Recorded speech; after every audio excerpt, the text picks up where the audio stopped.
looking through the list of Bob Dylan's compositions. He's written something like 450 songs. By and large, he's been a solo composer. But he very famously wrote one song, with his friend George Harrison. George spoke about Bob Dylan with great affection and great admiration. He thought Bob Dylan was a real genius. While he's in Woodstock with Bob Dylan, Thanksgiving 1968, the two guys break out the guitars and they write a song together called I'd Have You Any Time. They kind of brought out interesting things in each other in this particular song. I thought, wouldn't that be amazing if we could pay tribute to Bob Dylan, but also at the same time pay tribute to George Harrison.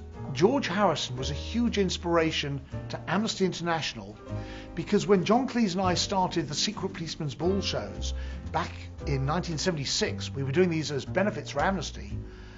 The thing that we were modelling them on was what George Harrison did in 1971, the concert for Bangladesh. So this man inspired Amnesty, he supported Amnesty, he sent a huge check and took a big ad in the programme for the show. So to me, to honour both Bob Dylan and George Harrison in one song, yeah, we have to do this. So this little thought went off in my head. What would happen if we could take this song, which was written in '68, and transpose it back in time as though it was 1938? What would happen if it was a song that was going to be sung by, say, Billie Holiday? By taking this approach of making it more of a kind of a jazz torch song, it really becomes very true to actually, both the lyrical and the musical inspiration. So I went to an amazing arranger and composer, a guy called John Altman, who's done a lot for Amnesty over the years. The song starts with an ascending major seventh sequence, which is very jazzy. What I did when I did the arrangement was use that kick-off feel, and I substituted some more jazzy chords so that they'd fit within the context of the arrangement. George Harrison was a big fan of not contemporary jazz necessarily. He that was a little out of his realm, but the great songwriters of the 30s and 40s, Hoagy Carmichael, he loved, and of course those songs, that catalog of great Cole Porter and Gershwin and all that, those are the songs which established jazz. I worked with George on a song for the Shanghai Surprise soundtrack, Breath Away from Heaven. What was really fascinating was the conversations with him about his influences. Early on, I remember him telling me that he took jazz guitar lessons.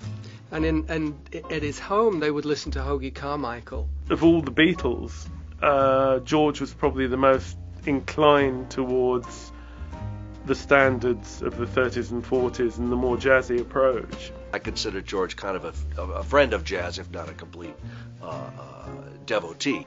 The session where we recorded the music was unbelievable. We had some of the greatest jazz musicians. Patrice Rushen, who of course is a singer-songwriter in her own right, on piano. Ed Livingston, who's played with Herbie Hancock. And Clayton Cameron, who for years was with Sammy Davis and Tony Bennett.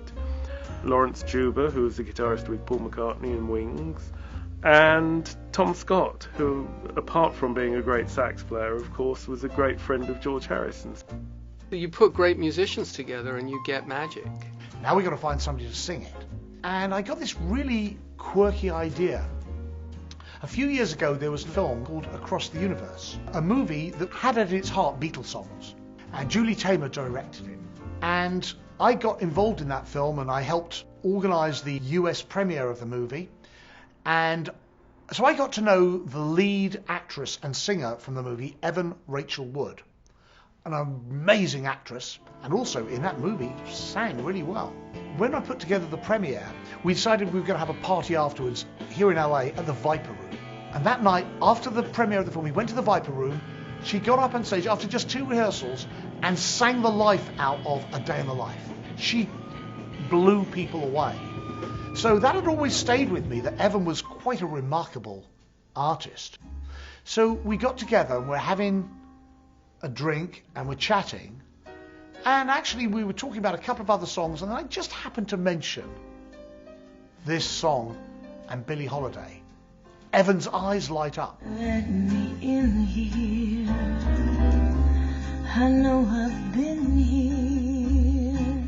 Evan Rachel Wood it brings both the quality of a terrific vocalist, but also that of an actress, to be able to really get into the musical and kind of ambient direction of the track, as far as that old world kind of, you know, torch song jazz thing. And I think she really nailed it. I think, you know, it was just great.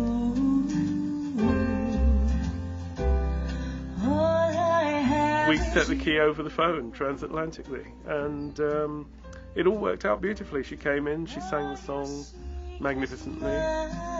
What Martin Lewis did was he imagined a backstory to the performance, he communicated that, and then she was able to take that direction really well, because as an actress she takes direction really well. Especially in that era, in the 1940s, can you imagine for a woman to speak to a lover and Right, be that right. intimate? Really hard. This girl is 23, 24 years old, and it's like she's reaching and she understands the lyric, she understands the song, she's there. I think it's a great tribute to the music itself, that it's so adaptable, and there must be an echo in songwriters who write great songs. That there's a sort of timelessness about it. We're honouring Amnesty, we're honouring Bob Dylan, we're really honouring George Harrison. George Harrison inspired Amnesty, certainly inspired all the work that I've done with Amnesty over the last 30 years, and he's inspired so many people.